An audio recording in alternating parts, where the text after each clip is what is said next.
Welcome to ప్రజాప్రతినిధి news.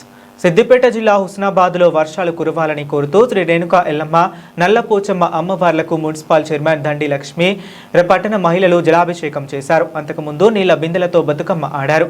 వర్షాలు సమృద్ధిగా కురిసి ప్రజలందరూ పాడి పంటలతో ఆయురారోగ్యాలతో సుఖ సంతోషాలతో ఉండాలని అమ్మవార్లను వేడుకున్నట్లు మున్సిపల్ చైర్మన్ తెలిపారు. వర్షాలు కురవకపోవడంతో మహిళలకు పనులు లేక ఇంటి దగ్గరే ఉండిపోతున్నారని, ఎండవేడి కూడా తట్టుకోలేకపోతున్నారన్నారు. వరుణ దేవుణ్ణి ప్రార్థిస్తూ అమ్మవార్లను వేడుకుంటూ ప్రత్యేక జలాభిషేకం చేశామన్నారు.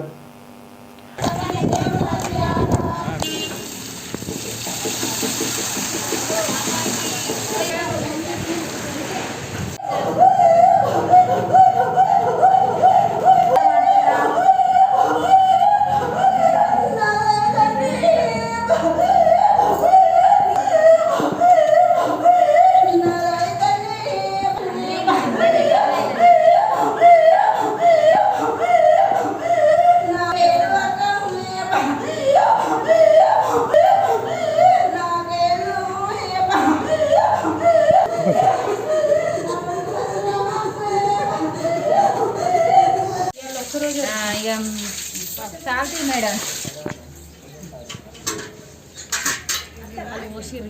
కొన్ని ప్రజలు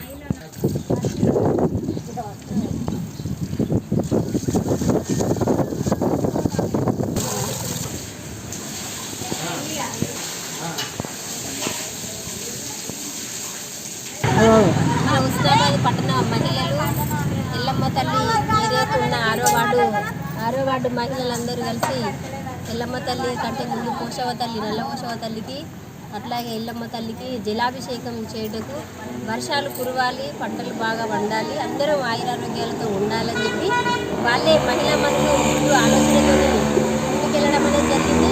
అందరిలో వాస్తవంగా మహిళలు ఎందుకంటే వర్షాలు పడితే పనులు దొరుకుతాయి, పనులు లేక ఇంటి దగ్గర ఉంటున్నాము, మనకు పనులు కావాలి, అట్లాగే పంటలు పండితేనే మనము భుజించే ఆహార పండే అంటే వడ్లు పండే అవకాశం ఉంటుంది. కాబట్టి ప్రతి ఒక్కరికి కూడా ఈ ఎండ తీవ్రతను కూడా తట్టుకోలేక కూడా చాలామంది మహిళలు కుటుంబ సభ్యులందరూ ఇబ్బందులు ఎదుర్కోవడం అనేది జరుగుతుంది. కాబట్టి వానదేవుడు కరుణించి వర్షాలు బాగా కురిపించి మన ఎల్లమ్మ చెరువును నింపి